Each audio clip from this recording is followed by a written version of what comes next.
છે રાઠવા બકાભાઈ દેલાભાઈ, મારું ગામ ગુંગાવાડા, હું ડુમાલી પંચાયતનો સરપંચ છું. મને કોઈ ટાઈમ મળતો નથી, પણ મને આ કંપની પર વિશ્વાસ થયો એટલે મેં આ કંપનીમાં જોઈનિંગ લીધી. અને મને ખબર છે કે ગામમાં છોકરાઓ કેટલા બધા ફરે છે. કોઈ કંપનીમાં ફરે, કોઈ મજૂરી કરવા ફરે, કોઈ કડિયા કામમાં ફરે, પણ એવા છોકરાઓને જ્યારે લગાડું ત્યારે કોઈ આવી કંપનીમાં કોઈ આમાં કોઈ કામ કરવાનું આવતું નથી. અહીં આવવાનું અને જે આપણા સિનિયરો કહેતા હોય એ સાંભળવાનું ને એકબીજાને આપણે કહેવાનું, બીજું કંઈ કામ નથી. તો એ કહેવાથી આજે આજની તારીખની અંદર મેં તો એટલું બધું કંઈ મને ટાઈમ પણ મળતો નથી, પણ આજે મેં અહીંયા એક કલાક કાતો કોઈ દિવસ આવતો બી નહીં મિટિંગમાં, પણ આજે મારી 12,000ની આવક મારા ખાતામાં પડી ગઈ છે. સારું છે કે ખોટું છે? સારું. તો કરવા જોઈએ કે નહીં કરવા જોઈએ? યસ. બસ તો આ બધું કરવાનું બધા. બાકી હવે તો મેં હવે બેહવાનું નહીં. ક્યાં આવી જશે આ સરપંચ ક્યાં છે તમને ખબર ના પડશે બીજી વખતમાં. યસ. હવે તો બધા સરપંચો ભાઈ 90% અમારી છોટાઉદેપુર જિલ્લાની અંદર 42 સરપંચો છે, એમાંથી 25% તો મેં લઈ જ આવીશ.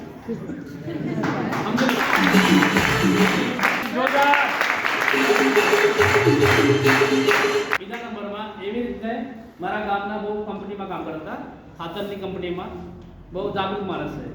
એ બી બહુ એવો નહીં માણસ કે આ કામમાં પડે એવો ભાઈ નહીં, પણ એને વિશ્વાસ પડી ગયો કે આ કંપની પર કે આ કામ કરવા જેવું છે. એટલે એક જ દિવસમાં એની જોઈનિંગ સીધી 7 કે 4 નાખી દીધી. અને આજે અઠવાડિયાની અંદર એ પોતે આ તમને કહે છે તે સાંભળજો કે કેટલા દિવસની અંદર આ રોયલ્ટી પાસ કરીએ તે છે. એટલે એમને મોડાથી તમે સાંભળજો, મારે બીજું કેવું નહીં. Thank you. જોરદાર તાળી તમારે જે સરપંચનું કામ ચાલુ છે ચાલુ છે. મારા કામ આવતા બે સાઈડે. શું વાત છે? અને હમણાં મારા મિત્ર ખાસ ડિગ્રી મિત્ર જામલામાં એક વાસ્તુ પૂજન છે મોટું, 1 કરોડનું મકાન બનાવ્યું છે. આ લોકો બધા જાણતા છે. ત્યાં અમારે પહેલા પહોંચ પડે, મારો પહેલા નંબરનો મારી મિત્ર છે ત્યાં. બરાબર. પણ મેં સાહેબને એવું કીધું કે તમારે હાજરી આપવી પડશે, એટલે મારા વાઈફ અહીંયા આવી શક્યા નહીં, ત્યાં મૂકેલા એમને. હવે તમે એક જાગૃત હોય તો ખાલી જાણીને જાઓ, સરપંચ સાહેબ બેઠા છે, આજે રોયલ્ટી પૂરી કરી છે, એમને કંઈક કામ કરવાની જરૂર પડે એવું લાગે તમને? ખાલી નજર ફેરવો. મારા વાઈફને એવું કીધું કે તમે સરપંચ છો, આવું કરતા ક્યાં તમે આ બધું કરો છો? મેં કીધું કંઈ લોકોની સેવા છે આપણે કોઈને પૈસા આપવાના નથી. પૈસા આપશે તો એમને દવા આપશે અમે.